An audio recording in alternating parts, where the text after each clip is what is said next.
Hey folks, this is King's Drummer.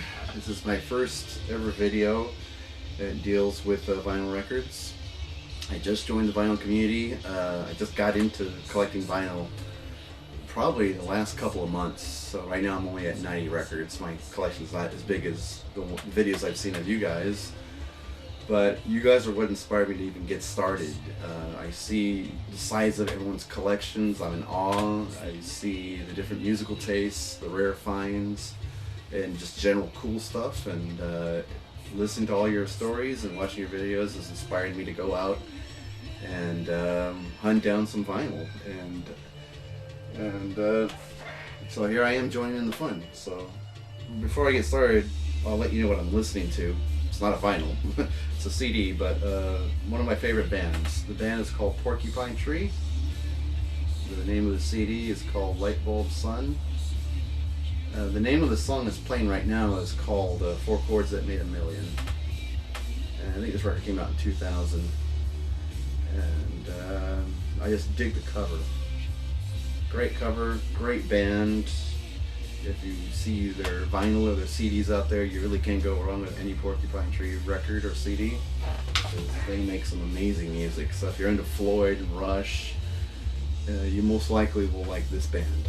Anyway, I found a good store that sells only vinyl in Sacramento, California, and it's called Dimples Vinyl. Like I said, they sell vinyl only, all styles of music, and even got a good room for 45s. And each record, I bought 11 records. Each one ranges from $2 to $3 a piece, so I didn't spend a lot of money. So I'm just going to go through all the stuff that I found. The first record is the debut album from the band The Cars. And my taste is more or less classic rock and prog and some R&B. And I've always loved this band since the 80s. This is the first time I ever owned this particular album. I never owned it on CD or tape or anything, so I'm actually discovering their earlier stuff on vinyl for the first time, and it has all the great classic rock hits like, you know, Let the Good Times Roll, My Best Friend's Girl, Moving in Stereo, Bye Bye Love, Just What I Needed. And this thing sounds really great on my turntable, coming to my stereo speakers. It's just a fun record to have, and if you're into classic rock, I recommend that one. You'll have fun with it. Another one I picked up was from the group Berlin, and also their debut album called Pleasure Victim. And I first heard of the music on this album when I downloaded their performance at the US Festival here in California in 1983. This record came out in late 82, I believe. And I've always heard the song The Metro because it was a popular 80s song.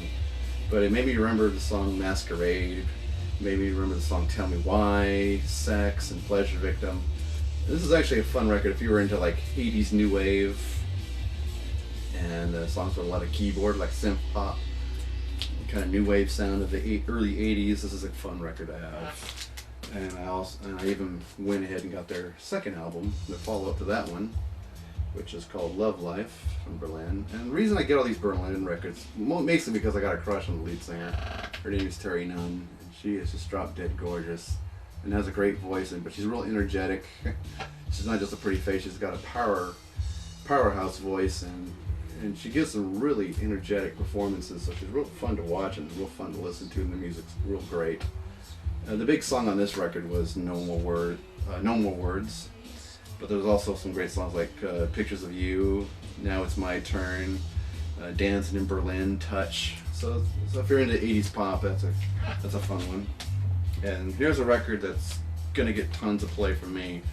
I've always been a big Peter Gabriel fan, especially this album. This is a great album of his. There's no title of this album. A lot of his fans just refer to this as Melt or Number 3 because it's his third solo album. But this is a fantastic record. It has Games Without Frontiers, it has Biko, and it has one song called Intruder, which is the opening song on this album. Phil Collins plays drums on it, and what's notable about that song is that was the song that introduced the big, loud Phil Collins drum sound, which became real popular with the song In the Air Tonight. It was actually that sound was actually engineered on this record, because this record came out the year before Phil Collins' first solo album. And the guy who engineered this record, his name is Hugh Padgham, and he worked with all the first 4 albums that Phil Collins put out on his own, and all the Genesis records in the 80s were produced by Hugh Padgham, and together they found that big drum sound on this record, on the song Intruder, which we later hear in The Air Tonight, and on I Don't Care Anymore, and all the Genesis records in the 80s. I'm going to start on that one, so it's a great record, pick it up. I'm an R&B fan too, and I was like really surprised I got this one, but it's damn good when I put it on the turntable. This one was Michael Jackson, Off the Wall.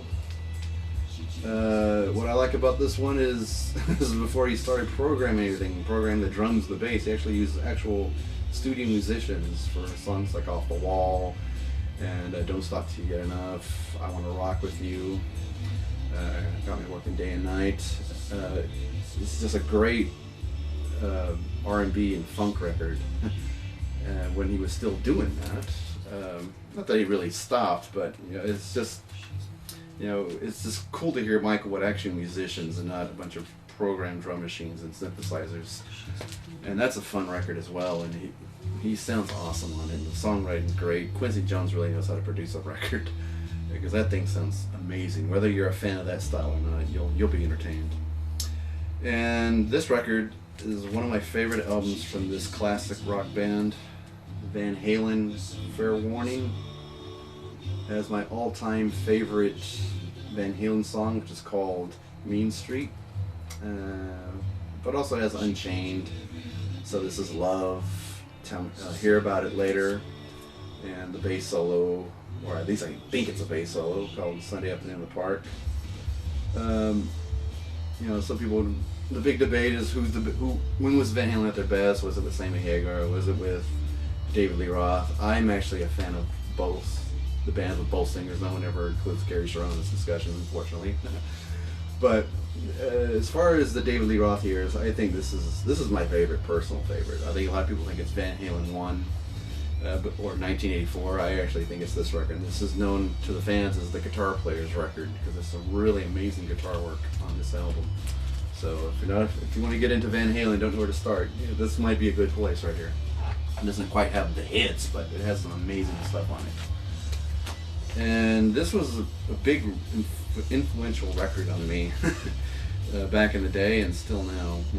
It was back in the day when it came out in '85, and it still rings a lot with me now. It's Tears for Fears, Songs from the Big Chair. I remember when I was only 15 when this record came out. I'm 40 now, but when this stuff came out, the one that really hit me the most was Everybody Wants to Rule the World. That is my all-time favorite song. I cannot get enough of that tune. And then so I went and bought the tape back in the day. And the one song that still gets to me, and it's still my favorite, is a song called The Working Hour. It starts off with this beautiful saxophone solo, and it just builds into a gorgeous song. And I love the music, I love the lyrics. This is a well-made record, and I've owned this on tape, CD, and now vinyl. So not very few records make me buy it 3 different times. And what's great about vinyl is you can find older bands that you weren't very familiar with, and you hear their records, and it's just like, wow. I always knew you guys were there, but I never knew you guys were this good. And that's how it is with this album. It's the debut album from the Pretenders. And I only knew the Pretenders from their hit songs like Brass in Pocket and Back on the Chain Gang. But I actually decided just to get their debut album. I put it on the turntable, and every song just knocked my socks off. I mean, it's fun, it's catchy, it's entertaining, and it's never dull. There's not one lame song on here. The whole thing is good. And I was surprised, because I normally don't listen to the Pretenders, but I thought, what the hell, it'd be fun to own their album, and it sure does. It's a great album. And same thing with so I went and got their greatest of, really, the singles collection. This pretty much covers all their singles from '79 to about '86. So I got their debut album, and it got pretty much the history of all their singles for the first 7 years of the band. There's some great stuff on here, and they squeeze a lot on it. There's like 16 tracks on this album, which I think is a lot for a vinyl record. But the sound quality is still really good. It's a fun record to have, as well as the first one. I mean, they put out some really fun records. And I am an R&B fan, and I like this album so much. It's one of my favorite R&B albums. Prince's Controversy.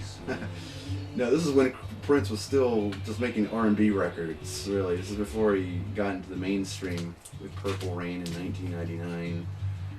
And so I think back then he was still falling into the category of R&B. And the title track, Controversy, is like one of my favorite R&B songs. It's just groove and funk music that's just real fun, real good dance music, as well as the song Let's Work and Sexuality. Do Me Baby is a real good ballad, so I think this was, I don't know if this was Prince at his best, but this is one of my favorite records to spin from him, so I'm glad I got it. And last but not least, the Zeppelin. Zeppelin 4. I own a lot of other Zeppelin records, like Houses of the Holy and Into the Outdoor, but I didn't have this one. I was reluctant to get it because I've heard Stairway to Heaven like a million times. But it also has like When the Levee Breaks, Going to California, and Misty Mountaintop, which are a lot of my favorite songs from them. And this is just a fun record to have. The one thing I noticed about Zeppelin, they never put an artist name or a name of the record on their albums. It's just always a picture.